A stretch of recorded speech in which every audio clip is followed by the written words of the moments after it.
Hey there, welcome back to Bottom View Farms. I want to talk to you today about melons. Believe it or not, this Armenian white cucumber is actually a melon.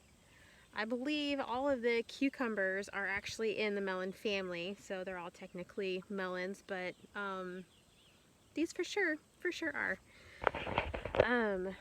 Here I've got these Jenny Lind melons that are growing really well on the trellis. So I've got about 5 melons, 6 if you count this, growing in my garden right now. And I just want you to see that you can grow lots of really delicious and different foods that you cannot get in the grocery store. It's easy, they're cheap, it's a little bit of infrastructure, and then it's basically set it and forget it, okay? So here I've got one cattle panel. If you look behind me, I've got one T-post tamped into the ground. And then I just took a cattle panel, they're either 16 or 18 foot, and I zip tied it to the post. Easy. Y'all can do this. And then I planted down here at the very bottom,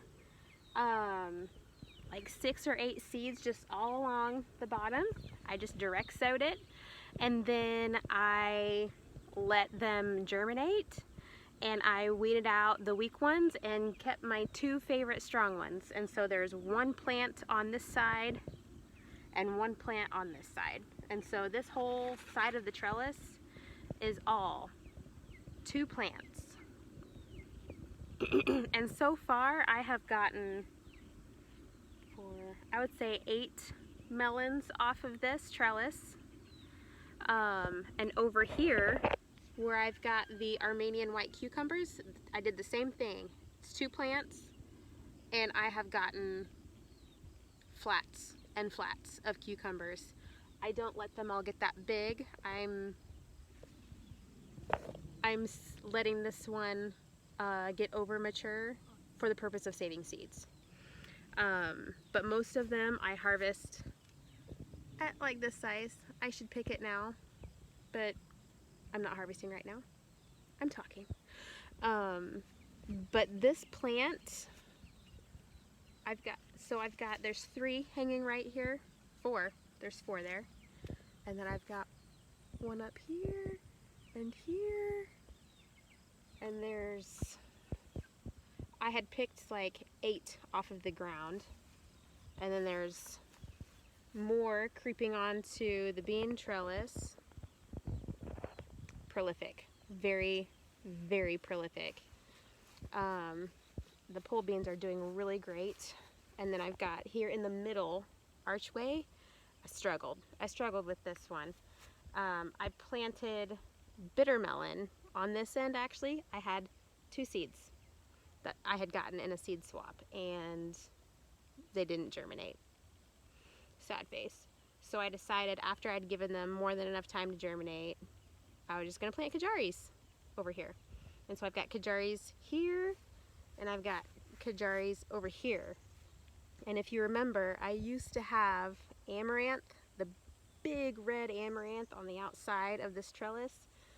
Well, the root system interfered with one of my Kajari melon plants and cut the roots, and I was enraged. So I tore the amaranth out. I was debating on whether or not I actually needed to keep it anyway, and that was the final straw. She was out of here. So I've got just one Kajari plant over here, and I'm letting it take over this side, and I've got some green beans that are coming over here as well. But then over here, I've got 2 Kajari plants that got started much later than this side.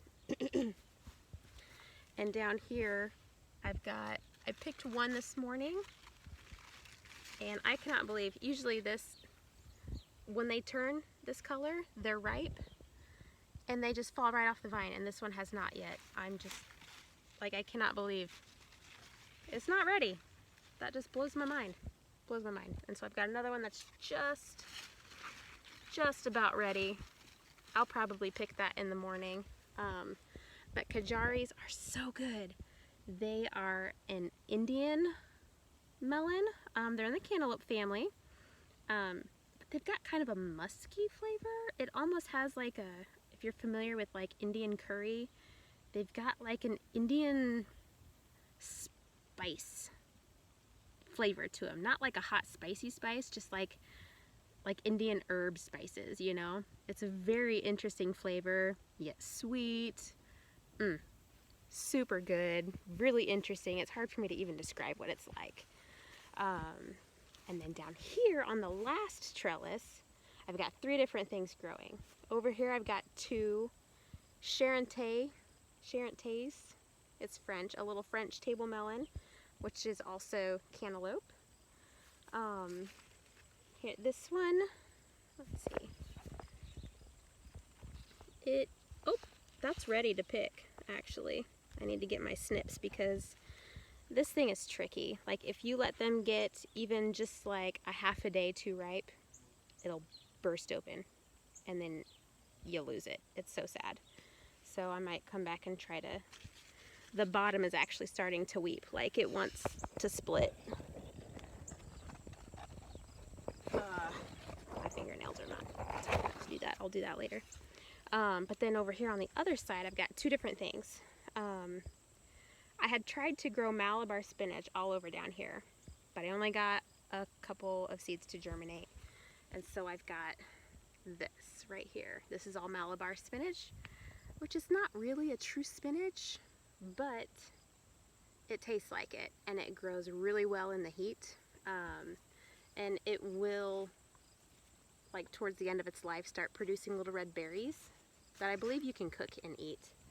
But this right here is a Noir de Carmes, I believe is how you're supposed to say it. Noir de Carmes. It produces these little black melons, and this was something that Nora had seen. I got these seeds from Baker Creek, heirloom seeds, which is rareseeds.com. Nora was shopping over my shoulder while I was shopping, and she decided that that was something that we had to buy. And so these are for her. Here's one that's a little bit bigger. Let's see, they're really dark green. And there's a few down there. This one has taken its time maturing. But I've noticed this is just one plant right here. And then I've got 2 Malabar spinach plants down here, 2 or 3. And it is taking a very long time.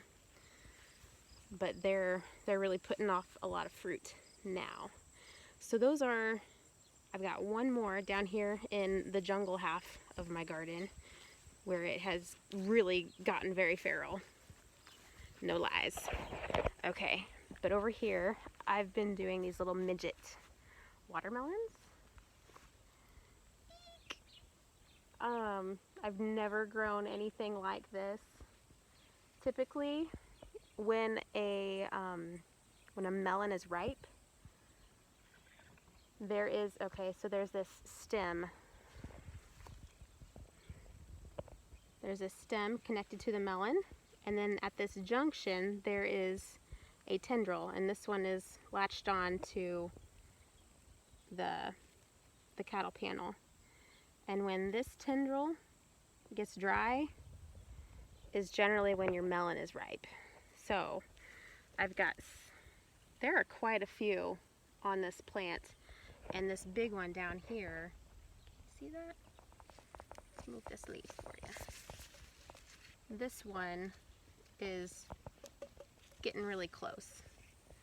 Its tendril is starting to dry out, so I can probably pick that really soon. Yay. And then, so the trellis down there, I only have one Kakuzi gourd plant on, which is technically a summer, or not a summer, a winter variety. Well, it's technically a gourd, actually, but it behaves, if you harvest the gourds young, you can eat them like a summer squash. They get really, really big, and so the plants get really big like a winter squash, and so you can only put one plant to a whole cattle panel. And then over here I did more Jenny Lynn melons, like I did at the front over here. So these will mature and get the mush on them. Mush. I think they call it mush. And then on the other side, I was trying to do some climbing nasturtiums, but they really do not love the heat. So I just have two little tiny plants over there not really doing anything. So anyway, I'll come back here to show you my Jenny Linds one more time. I'm so proud of them. They are so good, you guys. You really got to get you some. I'll have seeds for sale on my Facebook page and Instagram page later on when they're dry. I have a bunch that are just about ready now. If anybody's interested in seeds, I'll be selling dollar seed packs. You get about 20-25 seeds per pack, which is more than enough to set you up for a long time. That'll give you a lot of melons, man. So anyway, thanks for hanging out with me. I hope to see you again another time. You guys have a good day. Bye.